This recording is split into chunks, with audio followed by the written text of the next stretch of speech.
Café Virtual. Apresentação: Regina Helena. Um programa da Sexta Igreja Presbiteriana de Uberlândia.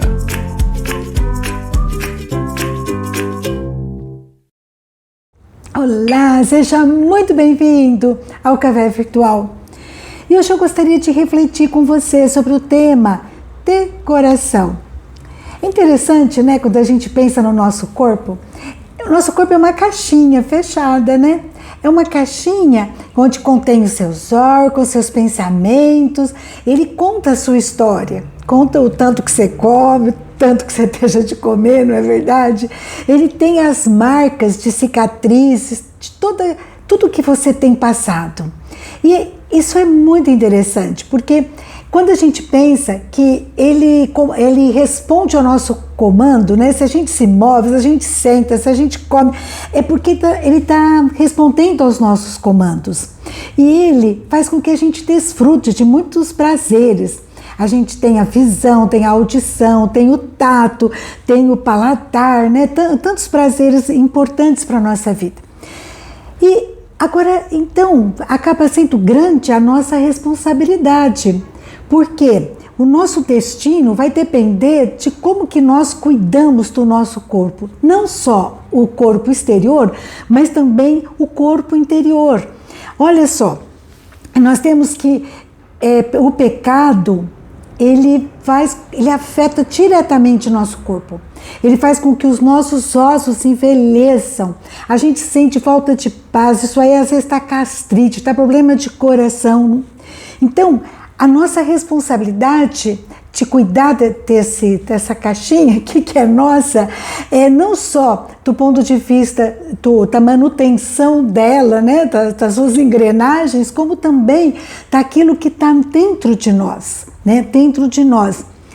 E Deus, Ele nos criou de modo excelente, de modo maravilhoso. Lá em Salmo 139, Ele diz assim, no versículo 13 e 14... Pois tu formaste o meu interior, tu me teceste no seio de minha mãe. Graças te dou, porque que de modo assombrosamente maravilhoso me formaste. As suas obras são admiráveis e a minha alma o sabe muito bem. Depois ele continua falando que os olhos de Deus nos viram a substância ainda informe e no seu livro foram escritos todos os meus dias, cada um deles escrito e determinado, quando nenhum deles havia ainda.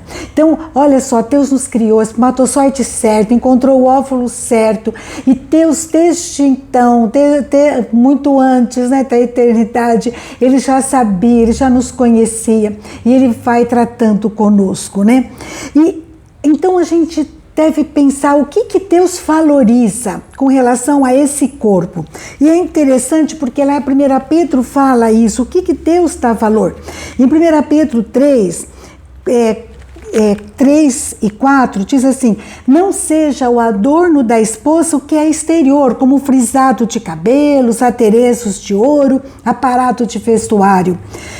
Seja, porém, o homem interior do coração unido ao incorruptível trajo de um espírito manso e tranquilo que é de grande valor diante de Deus. Então, Deus se referindo ao nosso corpo, Ele diz que o que tem valor para Ele é o nosso interior, é um espírito manso, né? Um espírito realmente tranquilo. Não é a decoração, a aparência, mas aquilo que a gente faz de coração, com o nosso sentimento, com o nosso coração quebrantado na presença dEle.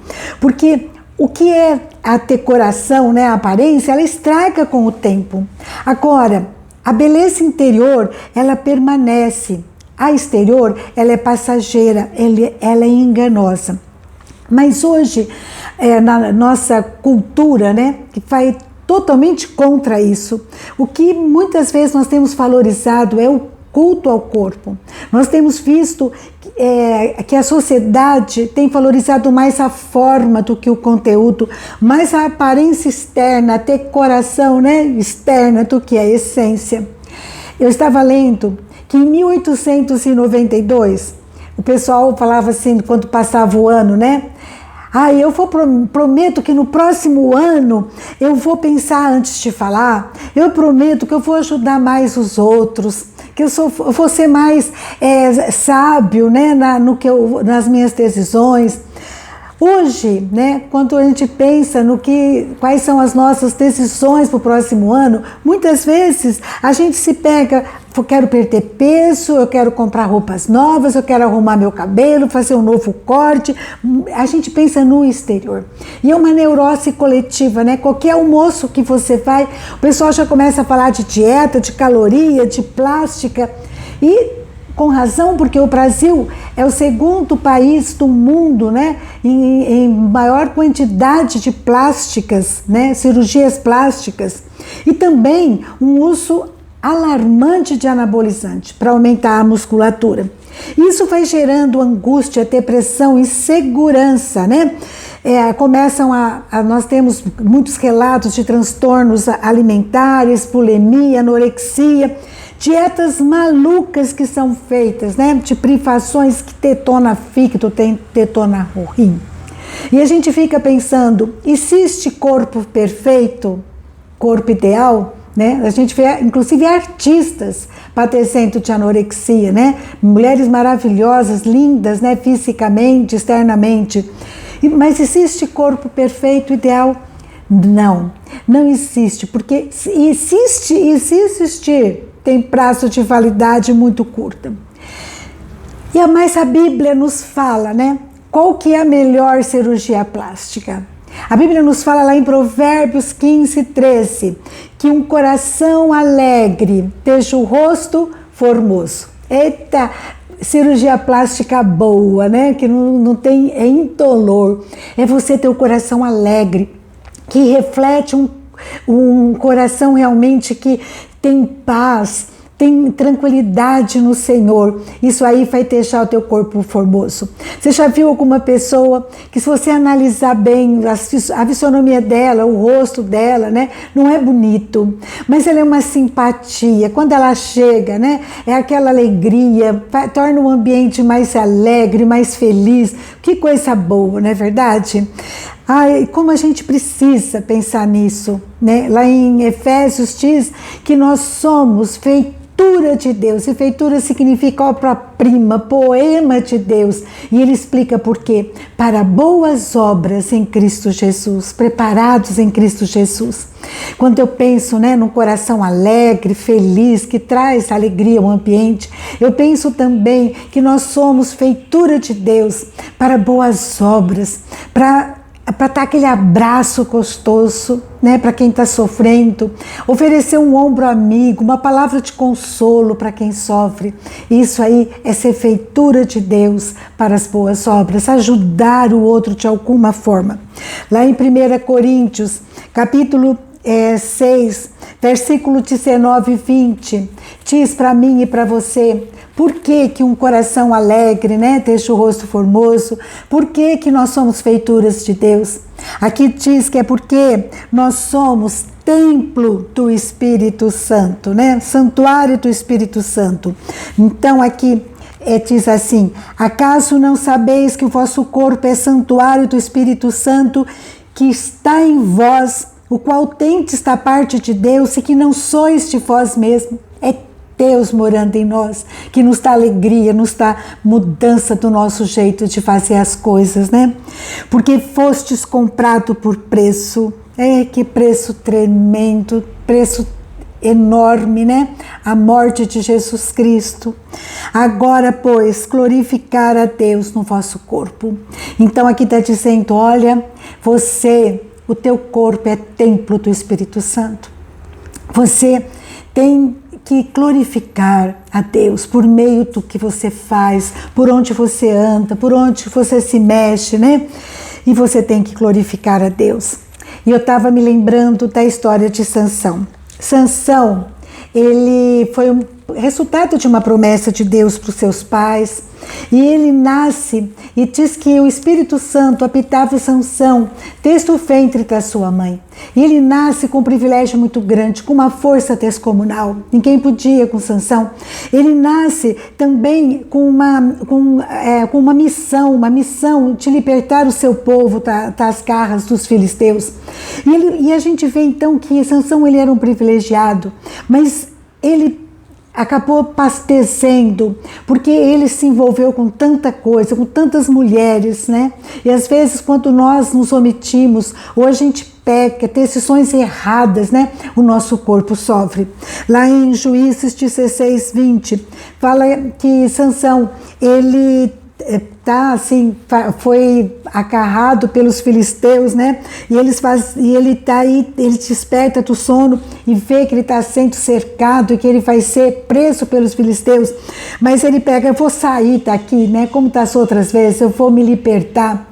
Mas aqui no Juízes 16, 20, no final diz, mas ele não sabia ainda que já o Senhor se tinha retirado dele. É o versículo mais terrível da Bíblia. Ele não sabia que o Senhor, que o Espírito Santo de Deus não estava mais com ele. E depois a gente vê que tem os olhos vazados, e ele é amarrado, e ele tinha um homem forte, tinha um herói, de todo um povo. Ele passa a ser um palhaço que é zombado pelos filisteus. Que coisa mais triste, né? Ai daquele, né, que perde o Espírito Santo de Deus. Acaba a alegria, acaba a paz, acaba a unção, acaba a intimidade com Deus. Ah, meus amados, a gente pode perder tudo. A gente pode perder a saúde do nosso corpo. Pode perder o emprego, né, os recursos para comprar aquilo que importa, que nós precisamos para o nosso corpo. Mas não podemos perder o Espírito Santo de Deus. A maior tristeza é alguém que já foi cheio do Espírito Santo, que falava com Deus, que conversava com Deus, que Deus orientava, e a pessoa vai se afastando, vai deixando de orar, vai se afastando, não ora mais, vai se envolvendo com conversa fiada, né, de WhatsApp, com amigos que não trazem, não edificam, né, e vai cultivando pensamentos que levam afastando ele de Deus, e vai chegando num ponto em que ele vai sofrendo as consequências. Como diz Davi, né, os ossos envelheceram, e ele começa a não ter paz, não ter alegria, não ter unção, não ter realmente sentido na sua vida, significado na sua vida. Tem uma história de Joaquim Mantino. Esse homem, ele se envolveu com o alcoolismo, e conta-se que ele entrou em falência, perdeu toda a família se afastou dele, e um dia ele acordou debaixo de uma marquise sendo lambido por um cachorro. E ele pensou em se suicidar. Ele estava tão triste, né? tão amargurado, sem sentido na vida. Mas ele decidiu prosseguir. E ele escreveu um livro, o maior vendedor do mundo, que foi assim, um best-seller, né? Durante muito tempo, um livro muito vendido. E ele conta uma prática que ele tem, que eu achei muito interessante. Ele diz que todo dia abre o jornal, mas ao invés de ler notícias, né, da economia, política, ele vai para o obituário, na lista das pessoas que morreram.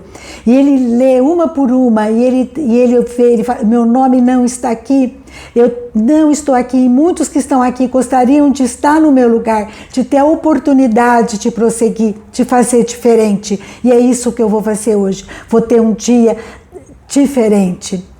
Seria interessante que nós pensássemos isso, né?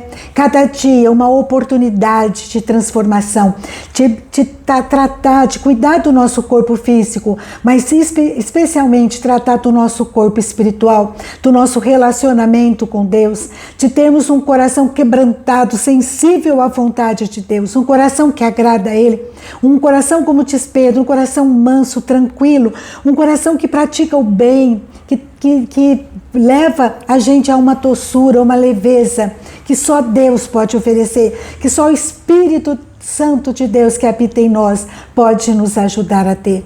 Amém?